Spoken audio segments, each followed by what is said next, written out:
I need to be honest with you. If you're looking at the SteelSeries Arena 7, thinking this premium gaming speaker is the perfect way to upgrade your setup, I get it. The specs sound incredible. Two-way speaker drivers, reactive RGB lighting, a huge 6.5-inch subwoofer, and all that SteelSeries software magic.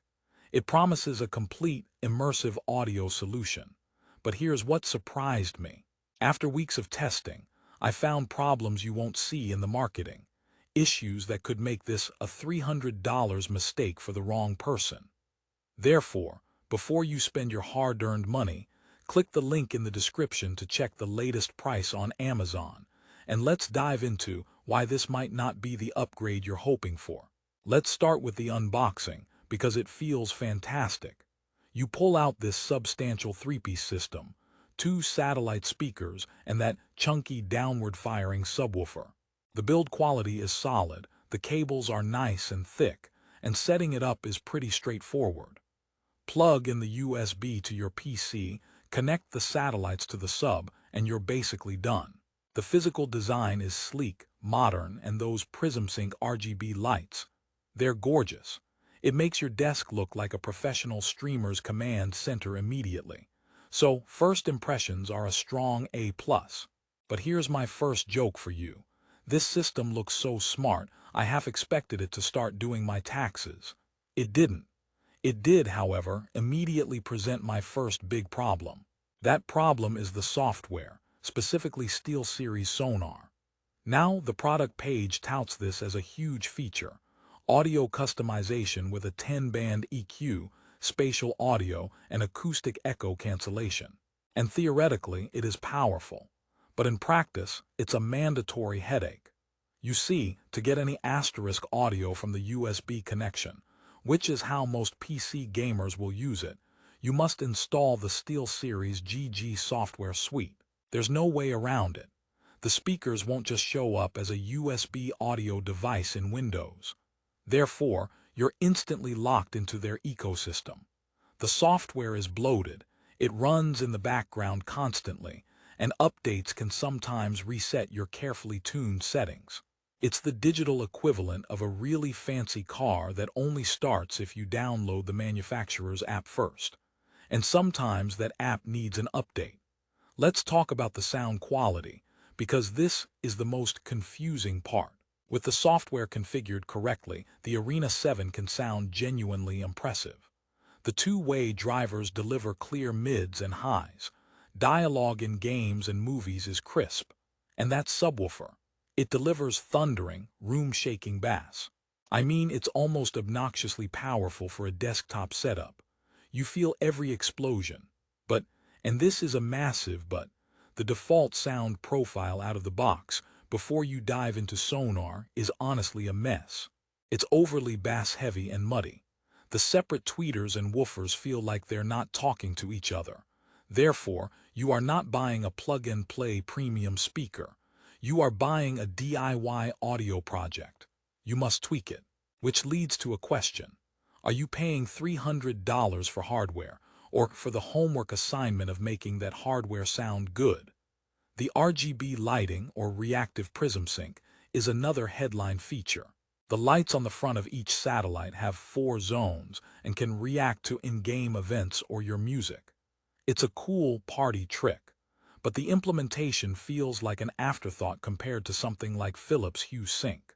The reactions in games are subtle, often barely noticeable unless you're in a dark room, and customizing it within the GG software is, again, not intuitive. It's like they gave you a Lamborghini but hid the steering wheel in the glove box.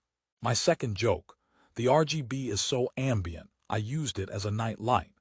My cat now thinks my gaming PC is a very expensive, very confusing shrine to her. Connectivity is a mixed bag, and here's another potential deal breaker. It has lots of options: USB, aux, optical, and Bluetooth. That's great. The Bluetooth works fine for quick music from your phone, but the wired headset support, it's just a 3.5mm jack on the right satellite speaker. There's no dedicated chat mix dial on the hardware itself. To balance your game audio versus Discord chat, you have to go back into the Sonar software. In the heat of an online match, fumbling with software sliders is a terrible experience compared to a simple knob on your keyboard or speaker. Therefore, if seamless comms are crucial for you, this design choice is a genuine flaw. Now, let's discuss the elephant in the room: the price.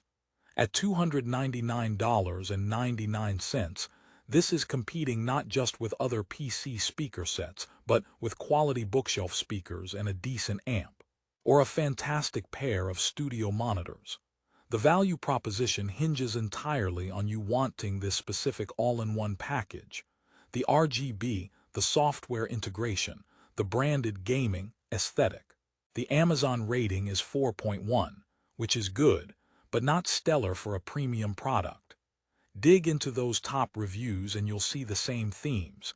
People love the bass and the look, but complaints about software bugs and complexity are frequent. So, is it worth it? I'll give you my final verdict in a moment, but first, my third joke. This speaker system has more connection options than my dating profile, but just like my dating life, the most important one requires complicated software to get working. Let's do a quick pro-con roundup to crystallize the problems.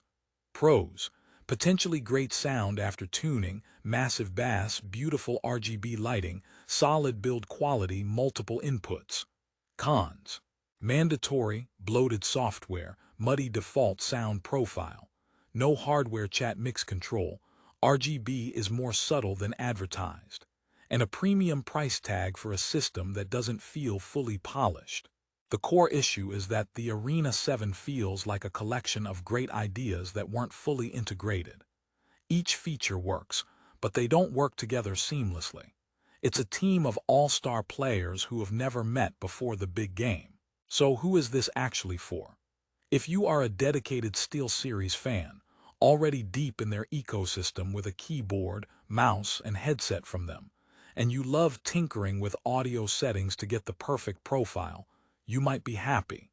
You'll endure the software for the unified RGB and brand synergy.